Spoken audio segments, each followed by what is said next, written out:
What is going on, YouTube people? Today, we are going to talk about private sales that are not so private. As you can see on the screen, a Star Jordan PSA 9 sold. I could care less about the card. I have no vested interest either way.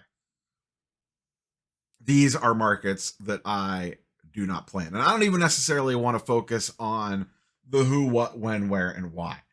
The basics is someone sold a Star Jordan PSA 9, air quote, private sale for $900 and some thousand. And then the whole internet freaked out because, oh my gosh, this sold for more than the 86 Fleer. Oh my gosh. Oh my goodness. Excited faces on thumbnails. Look at Dustin over there. Look at Victor, the rookie's card specialist. He is in deep thought down there. Great video by Victor on this. Look at Jeff. He's super excited about it. Air quote, private sale. This is the most public private sale I have ever seen in my life. And that is what I want to discuss today. I don't care that it was shady PWCC people involved. I don't care that it was a Star Jordan. My point of all this is when I get it. Private sales happen all the time. All the time. Collectibles, art, cars, real estate, everything, businesses. This stuff happens all the time. Money transacts and nobody knows. And that's fine. Perfectly fine. Where red flags start to go up for me, especially in, the unregulated market that the comment section likes to throw around of sports cards, is when a private sale is not so private. This thing is all over the place.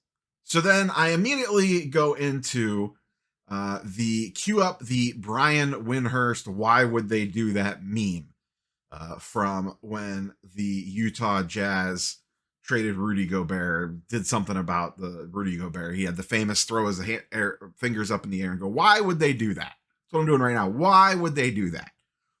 Why would this air quote leak out? Anytime something like this happens, my immediate assumption is they obviously wanted it to. Someone somewhere wanted this thing to get out. Whether it was the seller, whether it was the buyer, doesn't make a difference. Someone wanted this to go out there, but they didn't want to attach any names to it. They wanted the best of both worlds. And I get, there's bank records. People can show me statements that money changed hands, all that nonsense. Anytime I see something like this, I just immediately go, who is actually benefiting from this? Take the particular players out of this one. Just imagine, X card that does not sell very often at a high grade. This usually has to be pretty rare stuff because it has to be things that don't have regular transactions. If something like that immediately bucks the trend, and even if it makes sense on paper, like, oh, okay, I could see why it could do that. And then all of a sudden, the sale comes out, oh my goodness, look at the numbers and all the reaction that we had here. My first thought goes to who benefits from this? Who intentionally or unintentionally leaked this out and why? Did the person that brokered the deal or that leaked this, and once again, take these particular players out of it, just anytime something like this happens, does one person have a stack of Star Jordans sitting around or whatever the collectible is in question? Does that person have, maybe they've been buying them for the last couple of years, they've been stocking them up, maybe they believed in the card, and then this happens and they're like, man, I got to get this out there. I need the world to know that this just happened. Or here's the scarier part. They knew that it happened. They kept it private for a couple of weeks, maybe even a couple of days, enough for them to maneuver around. You hear that you're in the middle of brokering a deal, or you're playing middleman, or you get wind of something going down, that it's going to happen. And then you go sneak out there and go, I'm buying every Star Jordan I can get my hands on, or whatever card or comic or collectible is that's involved in this deal. I'm going to load up on them.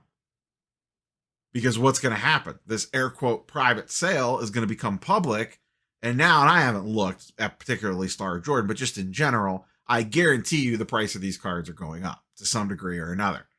So now someone bought it low and could take advantage of the pump on this one. It's basically like an unintentional pump and dump because they really had nothing involved with it. They weren't pumping the card. They don't have a media platform. They got nothing, but they got the most important part, inside information that something like this was going down. Like I said, I have no idea if that's what happened here. This could all be on the up and up. But this is the problem when a air quote private sale no longer becomes private and is done, air quote off platform or between two guys or a girl in a back room, and money changes hands and it's not out there in the open. Once again, I have no issues with these backdoor deals. Perfectly fine. But keep it that way. When it happens and then we get all this, that's when I go, Now, in the end run, this particular instance does not affect me. Like I said earlier, it does not move the needle for me. I am not in the market for an 86 Fleer. I could care less about Star Jordans. These are all way out of my price range.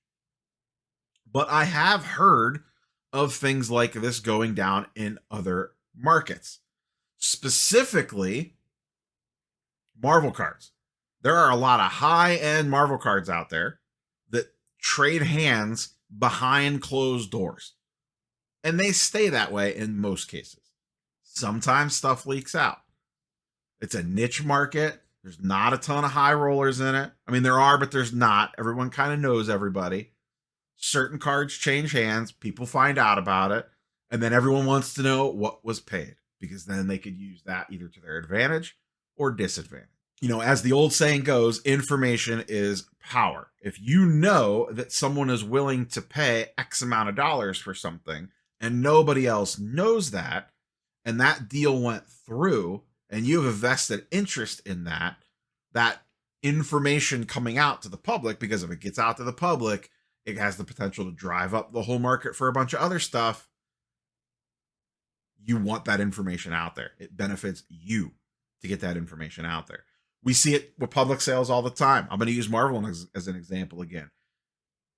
Right after Spider-Man No Way Home, that red PMG sold for $1 bajillion. It was perfectly timed to the market.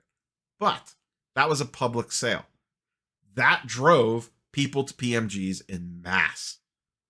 And then drove the price up on a bunch of other stuff. What if that deal would have happened off board? What if that sale would have happened behind closed doors? Someone said, hey, I have, Spider-Man PMG. You're a buyer. Cool. We'll do it for whatever it sold for publicly. Let's pretend it didn't go to auction, but someone just offered an obscene amount of money because they just had to have the card. And that deal went down and it was never public. No one hears about it. Does the market go crazy for it like it did? Sure, I'm sure that stuff still all goes up, but I bet you it doesn't go up as extreme. So, curious for your thoughts and comments, as always, down below. Like I said, private sales perfectly fine. I get it. They happen all the time. I don't care. Cool. It's just when they're not private, like in this particular case, that I begin to question some things about who has motivation one way or the other on a certain side of things for this to go a particular way. And that's where the red flags come up. The most public private sale ever. I think I saw at least 5 or 6 different YouTube videos on this, 1 billion Facebook and Instagram posts about it. So good luck. I guess that was super. You guys really kept that one on the down low. That's all I got for you, boys and girls. Catch you on the next one. Peace.